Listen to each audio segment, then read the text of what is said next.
God being love is also happiness. God being love is also happiness. Let me remember love is happiness, and nothing else brings joy. And so I choose to entertain no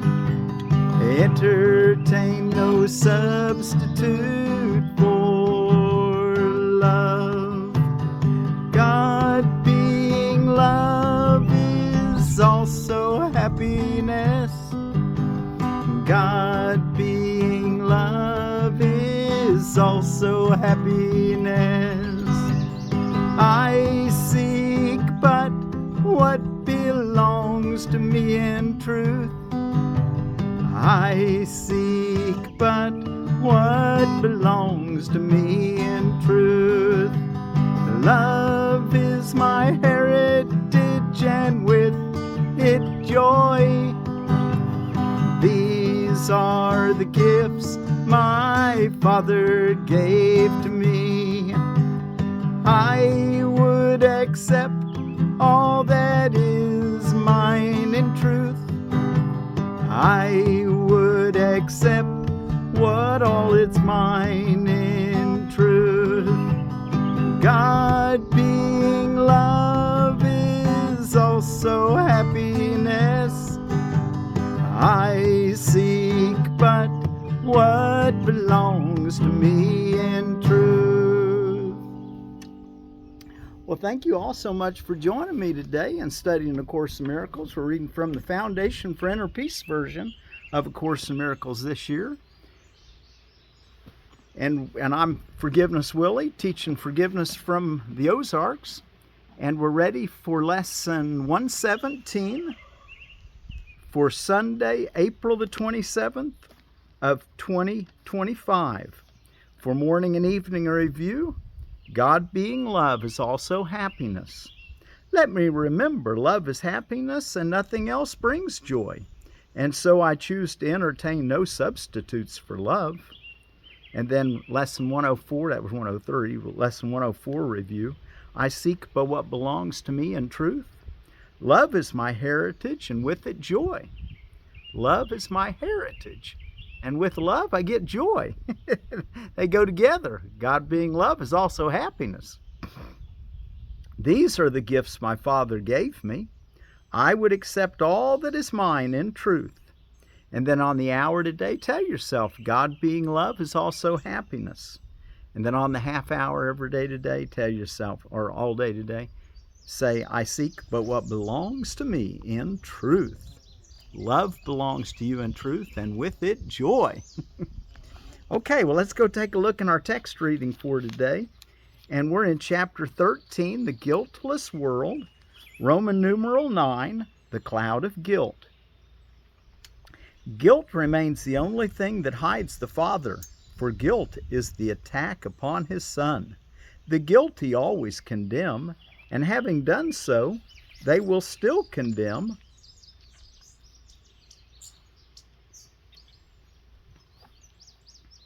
Linking the future to the past, as is the ego's laws.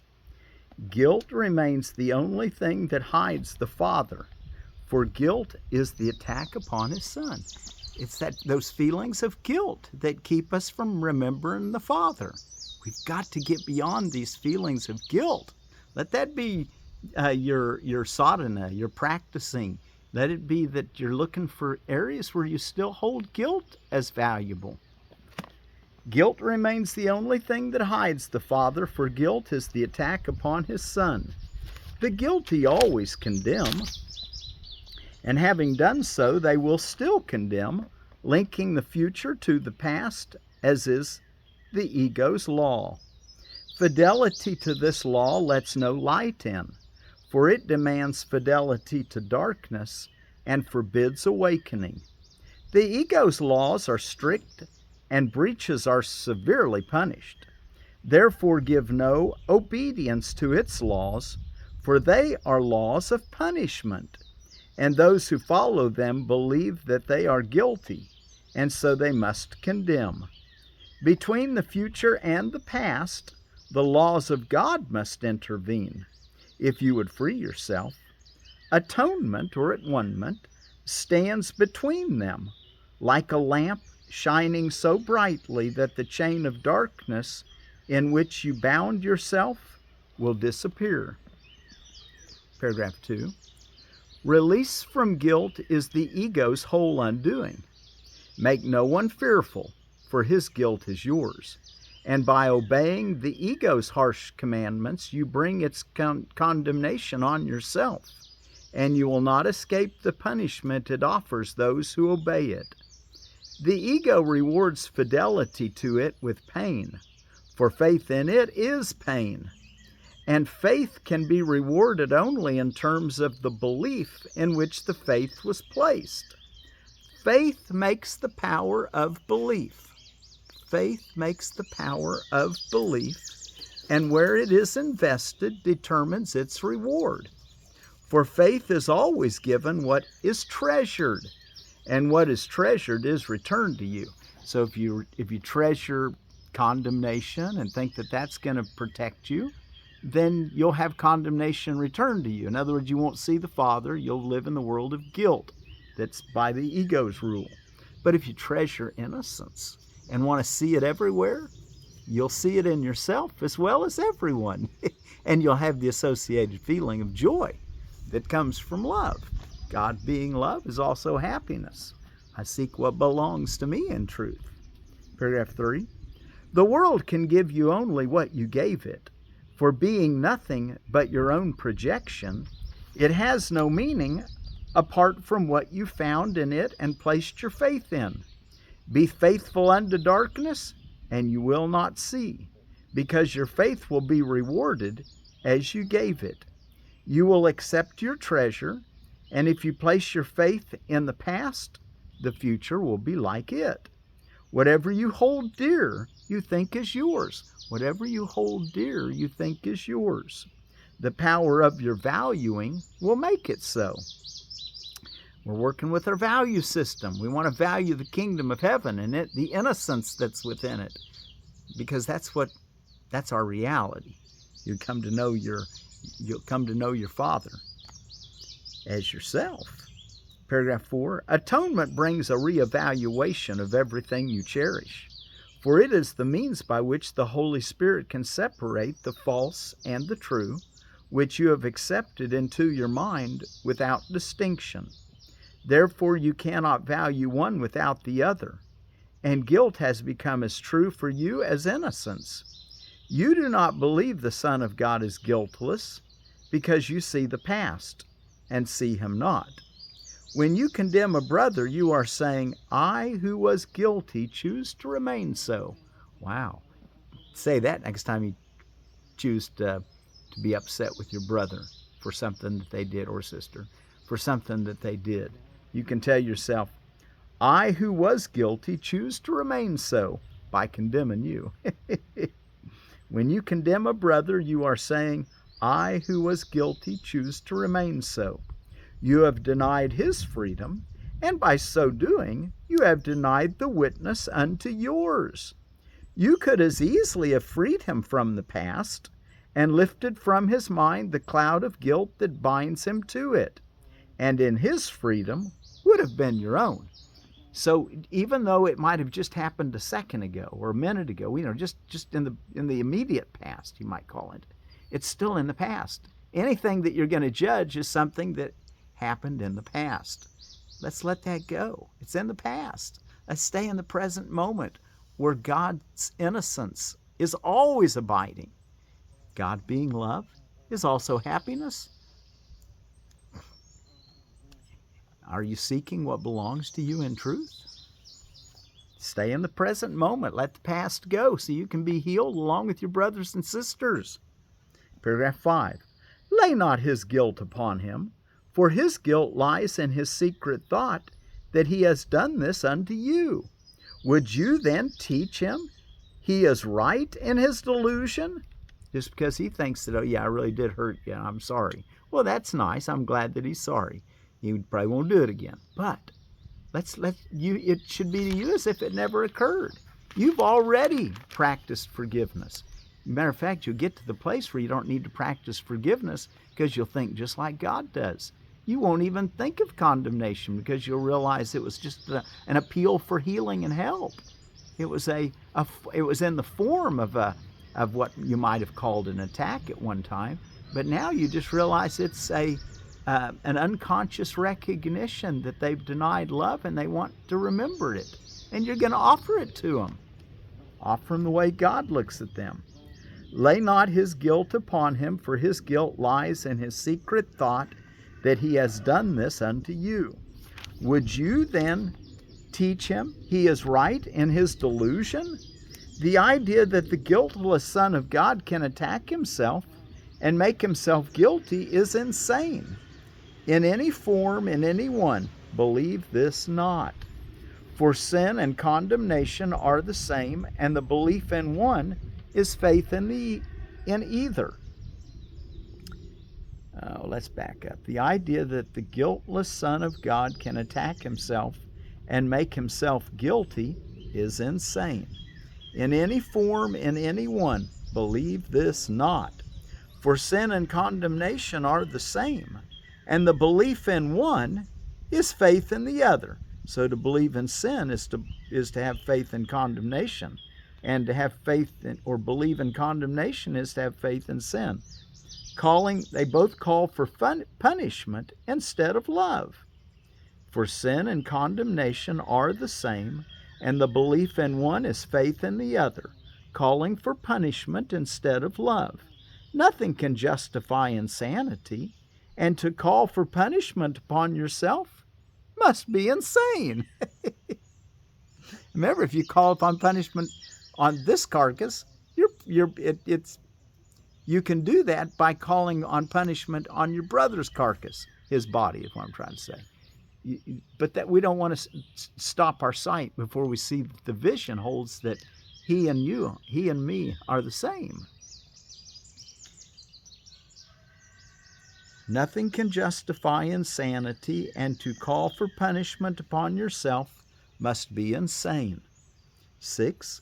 See no one then as guilty, and you will affirm the truth of guiltlessness unto yourself. See no one then as guilty, and you will affirm the truth of guiltlessness unto yourself. In every condemnation that you offer the Son of God lies the conviction of your own guilt. If you would have the Holy Spirit make you free of it, accept his offer of atonement or at-one-ment for all your brothers, for so you learn that it is true for you. Remember always that it is impossible to condemn the Son of God in part. You might think you're condemning them and not yourself, but that's not true. You're condemning the whole sonship if you condemn any part of the sonship, which includes you. Those whom you see as guilty become the witnesses to guilt in you, and you will see it there, for it is there until it is undone. Guilt is always in your mind, which has condemned itself. Project it not, for while you do, it cannot be undone. With everyone whom you release from guilt, great is the joy in heaven, where the witnesses to your fatherhood rejoice. 7. Guilt makes you blind, for while you see one spot of guilt within you, you will not see the light. That's the cloud that blocks the sight of light, the sight of your Father. Guilt makes you blind, for while you see one spot of guilt within you, you will not see the light. And by projecting it, the world seems dark and shrouded in your guilt.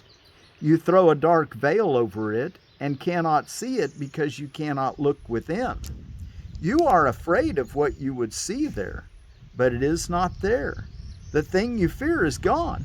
If you would look within, you would see only the atonement or the at-one-ment, shining in quiet and in peace, upon the altar to your Father. And the last paragraph, 8. We'll finish this section. Do not be afraid to look within. Do not be afraid to look within. The ego tells you all is black with guilt within you and bids you not to look. The ego's telling you, yeah, you're a miserable sinner. You're separate from God. You're worthy of hell. With times come, we can laugh at such insane thoughts. Do not be afraid to look within. Do not be afraid to look within. And many of the people that believe that are afraid to look within, thinking they might see the devil. They just see themselves acting like a devil, which if they knew what to do, they could be gentle on themselves and free themselves as they free their brothers and sisters. Do not be afraid to look within. The ego tells you all is black with guilt within you and bids you not to look. Instead, it bids you look upon your brothers and see the guilt in them. Ah, you did this to me. I feel bad. You're wrong. Bad on you. Negative. You know what I'm saying? But that's the way the ego wants you to do. Always outside yourself looking for happiness instead of looking within and realizing, okay, I'm making a judgment. I'm not supposed to be making judgments. I remember Jesus saying that recorded in the Sermon on the Mount there on, I think it's chapter 7, verse 1. Judge not, lest you be judged, for with the same judgment you judge, it should be measured to you again. I'm not sure that's the exact place, but Jesus told us don't judge. Okay, do not be afraid to look within. The ego tells you all is black with guilt within you and bids you not to look. Instead, it bids you look upon your brothers and see the guilt in them. Yet this you cannot do without remaining blind. For those who see their brothers in the dark and guilty in the dark in which they shroud them are too afraid to look upon the light within. Within you is not what you believe is there and what you put your faith in. Within you is not what you believe is there and what you put your faith in. Within you is the holy sign of perfect faith your Father has in you. He does not value you, and you do. He does not value you as you do. Within you is the holy sign of perfect faith your Father has in you. He does not value you as you do. He knows himself and knows the truth in you. He knows there is no difference, for he knows not of differences. Can you see guilt where God knows there is perfect innocence? If you can, you're seeing insanely. Can you see guilt where God knows there is perfect innocence? You can deny his knowledge, but you cannot change it. Look then upon the light he placed within you, and learn that what you feared was there has been replaced with love. Okay, let's see. I'm looking at my dog getting into my lettuce patch. Okay, what's going on around the world? And be sure to do your 5 or more minutes of sitting in the silence when you first get up in the morning and then before you go to bed at night. Taking in today with you, God being love is also happiness. I seek but what belongs to me in truth. And then on the hour, at the top of each hour today, tell yourself, God being love is also happiness. And then on the half hour, tell yourself, I seek but what belongs to me in truth, which is the love that God has created you as. Okay, what do we got going today? Some religious holidays. It's Divine Mercy Sunday for Catholics and some Christians. I guess that'd be the Sunday after Easter. Divine Mercy Sunday, and Ascension of Baha'u'llah, a Baha'i celebration that begins at sundown tonight, and it actually begins on the 28th, which is tomorrow, but they go with their day begins at sundown on the previous day. Morse Code Day, World Tapar Day, Tell a Story Day, Marine Mammal Rescue Day, And Mother, Father, Deaf Day. And the word for peace, I think I'm doing it right, is like that. Is it like that, or is it? Yeah, I think it's like that. I think you start with your hands like that and then go down like this beside to your side. So, peace be with you if you're Mother, Father, Deaf. If you're deaf. Okay, or if you want to speak to someone who is deaf and you wanted to tell them peace, you can do this and they'll know what you're talking about. Okay, let's see. And out of edible landscaping, we've got another filbert. It's the Jefferson filbert, Acorylus avellana. And it says the Jefferson is an easily managed upright shrub. It is resistant to eastern filbert blight. It is resistant to eastern filbert blight, EFB, planted with the theta or etta as pollinators, which are also resistant to EFB. Gives excellent nut set. Space 8 to 10 foot circles, 15 foot height, zones 5 through 8. That's a pretty good size tree, bush. And remember, you can grow these filberts. I don't know about the Jefferson, it'd be but all, I guess any filbert or hazelnut can make a nice hedge too, a deciduous hedge. It makes nuts. That'd be a nice thing, wouldn't it?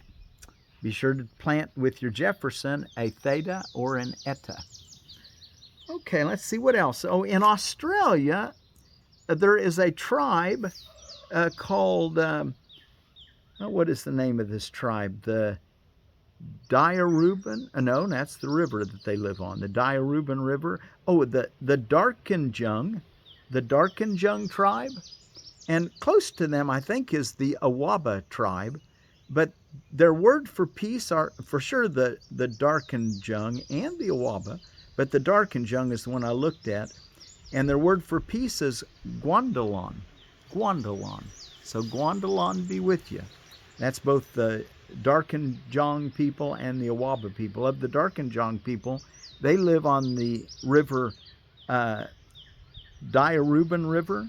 That's the indigenous name of the river. Today it's called the Hawkesbury River. So Gwandalan, I think is proper pronunciation. Gwandalan. So peace be with you. Gwandalan be with you. Okay, I think we're ready to sing our song, and you can maybe do one of your little practice periods right now.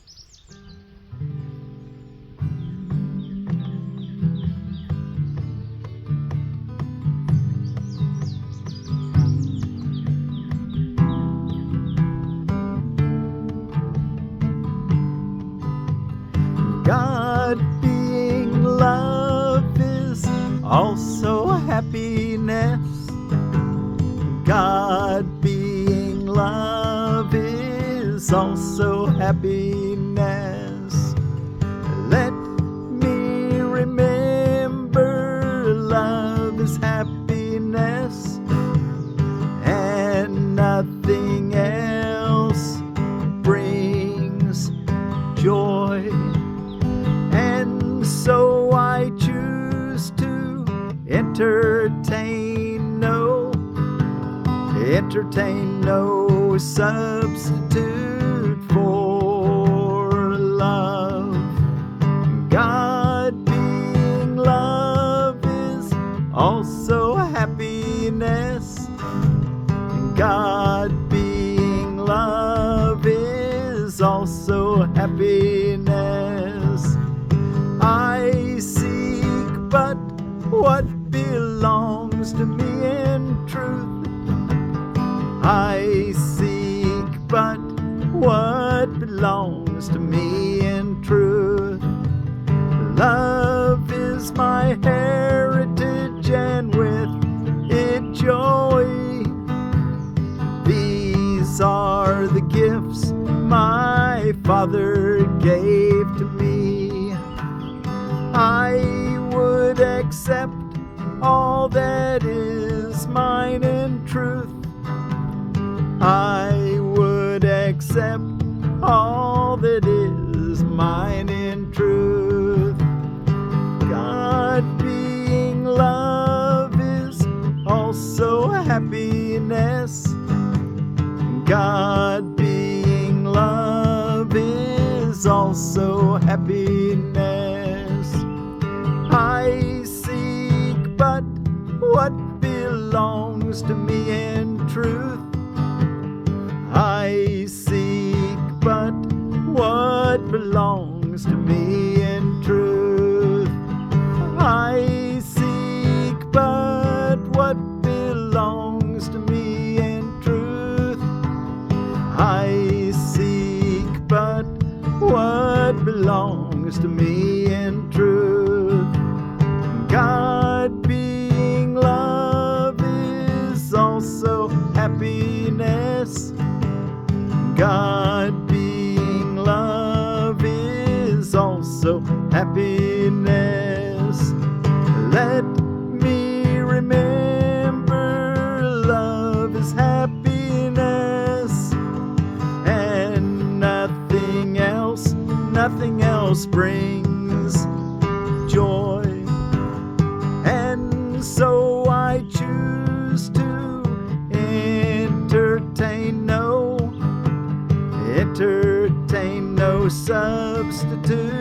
substitute for love. I seek but what belongs to me in truth. I seek but what belongs to me in truth. Love is my heritage, and with it joy. These are the gifts my Father gave to me. I will accept all that is mine in truth. I will accept all that is mine in truth. I seek but what belongs to me in truth. I seek but what belongs to me in truth. God being love is also happiness. God being love is also happiness. God being love is also happiness. I seek but what belongs to me in truth. You know, this is do we have just enough time for me to say something? This book is a one-year course, and my hat's off to those who can do it in 1 year and reach the goal of perfect peace and complete guiltlessness, and to remember the Father.